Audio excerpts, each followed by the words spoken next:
السلام علیکم ورحمۃ اللہ وبرکاتہ۔ ناظرین، تاریخ میں ایک بڑا ہی دلچسپ واقعہ لکھا ہوا ہے۔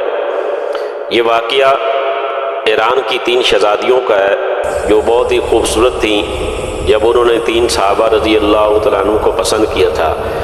ناظرین، یہ واقعہ لطف اندوز ہونے کے ساتھ ساتھ اس واقعے میں ہمیں ایک اور بھی بڑی مزے کی بات یہ ملے گی کہ حضور صلی اللہ علیہ وسلم کا خاندان، جو سید خاندان جس کی نسل آج ہم تک پہنچی ہے، اس نسل کا بھی اس واقعے کے ساتھ بہت گہرا تعلق ہے۔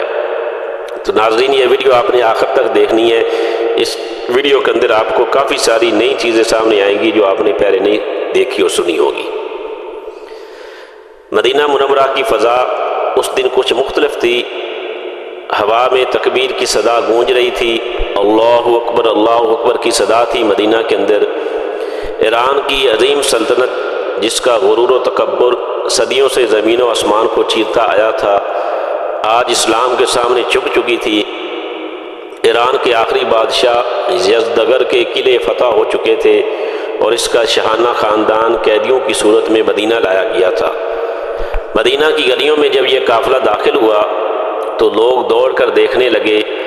رنگ برنگے لباسوں میں ٹکی ہوئی ایرانی شہزادیاں محافظوں کے درمیان خاموشی سے سر جھکائے چلی آ رہی تھیں۔ ان میں 3 ایسی تھیں جن کے چہرے چاند کی مانند روشن تھے۔ یہ 3 کون سی؟ ایک کا نام شاہ زندہ تھا، دوسری کا نام شہر بانو اور تیسری کا نام محروق۔ یہ تینوں یزدگر بادشاہ کی بیٹیاں تھیں۔ قیدیوں کی فہرست میں ان کے نام لکھے گئے اور مال غنیمت کے ساتھ بیت المال میں لایا گیا۔ بازار مدینہ میں خریدار آنے لگے۔ سپاہی، سردار اور عام لوگ سب اپنی طاقت کے مطابق قیدی خریدنے لگے۔ لیکن جب ان 3 شہزادیوں کی باری آئی ان کو بیچنے کی تو ماحول میں ایک عجیب سی خاموشی چھا گئی۔ ان شہزادیوں کی نظریں زمین پر تھی، آنکھوں سے آنسو بہہ رہے تھے۔ پوری شان و شوکت، غرور و جاہ و جلال سب مٹی میں مل چکا تھا۔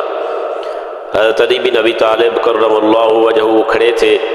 ان کے دل میں رحم اور انصاف کا سمندر موجزن ہوا۔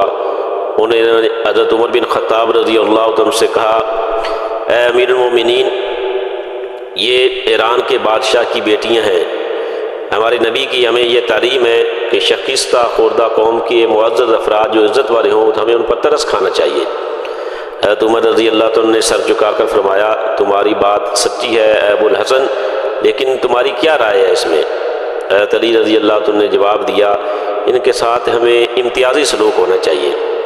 ایک تو ان کی قیمت زیادہ مقرر کی جائے، دوسرے ان کو اختیار دیا جائے کہ وہ خود جسے نکاح کرنا چاہیں، جسے پسند کرنا چاہیں اس کے پاس چلی جائیں۔ ان کے سپرد ہم کر دیں گے، ان پر کوئی جبر یا زبردستی نہ کی جائے۔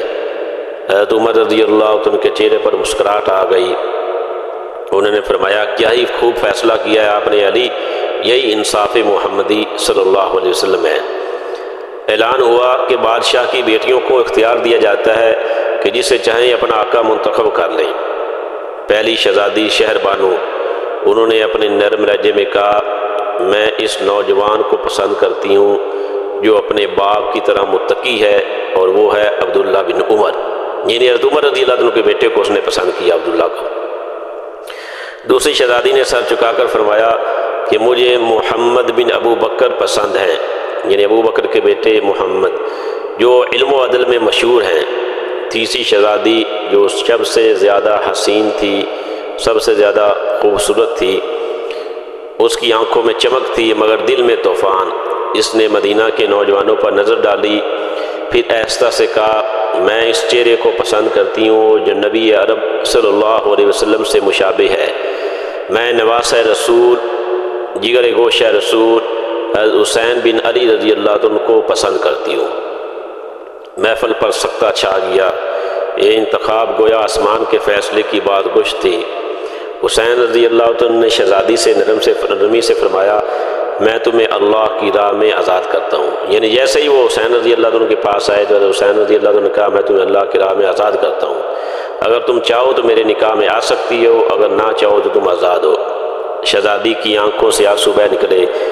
اس نے کہا، میں نے دنیا کے ہر رنگ کو دیکھ لیا ہے، اب دل کو نور ایمان کی تلاش ہے۔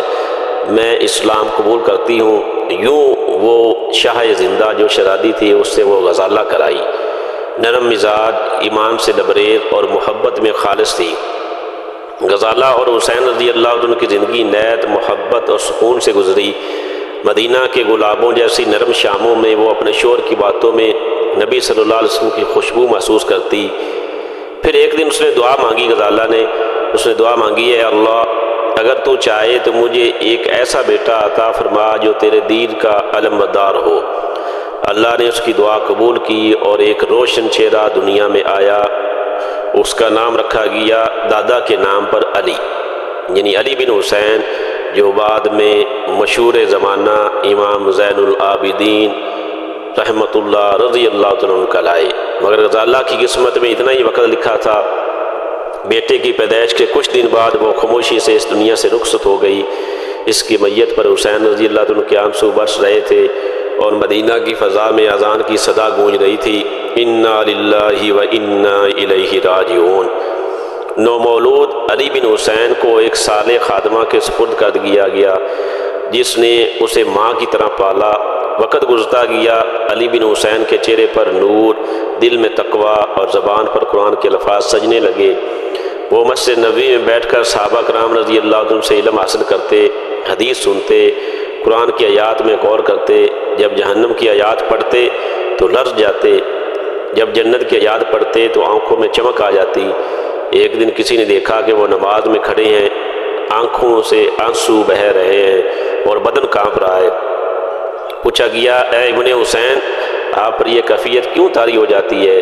انہوں نے آہستہ سے کہا، کیا تم جانتے نہیں میں کس کے سامنے کھڑا ہوں؟ میں رب کائنات سے گفتگو کر رہا ہوں۔ تب سے لوگوں نے اسے زین العابدین یعنی عبادت گزاروں کی زینت کہنے لگے۔ ناظرین، اسی امام زین العابدین سے حضور صلی اللہ علیہ وسلم کا خاندان جو سید خاندان ہے وہ اسی امام زین العابدین سے آگے چلا ہے۔ مدینہ کے بچے، بوڑھے، عورتیں سب انہیں خزانۃ الجود یعنی سخاوت کا خزانہ کہتے۔ ان کے اخلاق، ان کی دعا، ان کا علم، سب کچھ ان کے نانا حضرت محمد صلی اللہ علیہ وسلم کی روشنی کا عکس تھا۔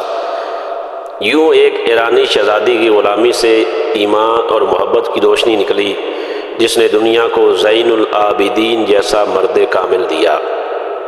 اسلام نہ صرف بادشاہتیں بدل دیتا ہے بلکہ دلوں کو بھی روشن کر دیتا ہے۔ یہ ہے اسلام کی اصل شان، جہاں قیدی شہزادیاں بن جاتی ہیں اور غلاموں کے وطن سے اللہ ولی اللہ پیدا کر دیتا ہے۔ اللہ تعالیٰ کی ذات سے دعا ہے کہ اللہ تعالیٰ ہمیں بھی اسلام کی حقانیت ہمارے دلوں کے اندر اتارے، آمین۔